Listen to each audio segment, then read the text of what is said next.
Okay.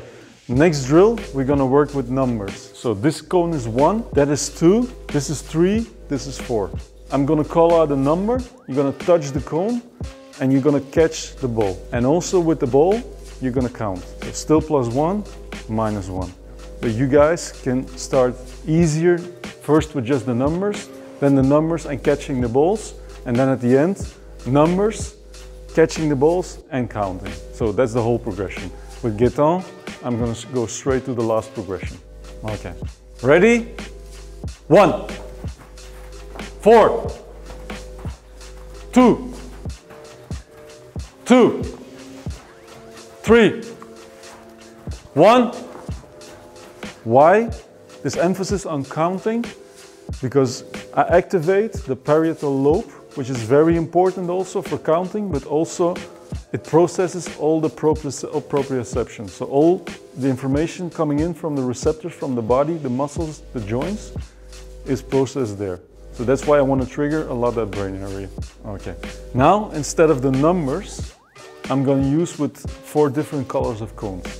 So I'm going to call out the color, you're going to touch the color. Also here, it's a progression. I can start with the easiest form, so that's just the colors. We're going to start right away with the most difficult variation, okay?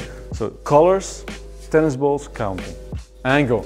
Green, blue, yellow, blue, blue, green, and stop. How much? 2. Good. Why is this one so important? Because color processing is more dominant on the right side of the brain, calculating on the left side, and the more complex a task is, the more dominant the left hemisphere becomes. So you have the interaction between both hemispheres, right and left, and this is really important to train focus and attention, so that you can keep longer your focus and have a deeper focus. Very important in tennis.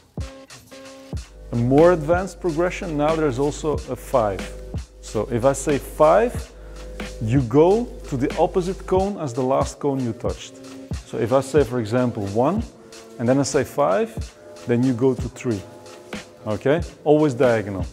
So you have numbers, he has to calculate the tennis balls that he catches, and also he has to use his memory, because he always has to remember which was the last cone he touched. And stop.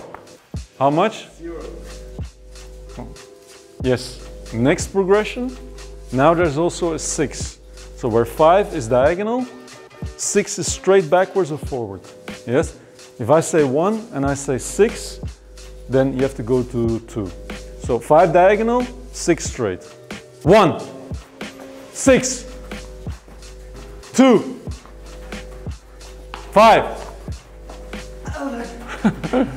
2, 5,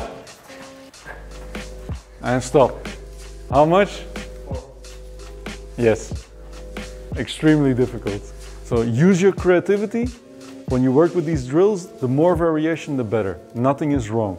The more variation, the more you strengthen the connection between the neurons, and the more your movement is adapted and flexible to the changing conditions of the game.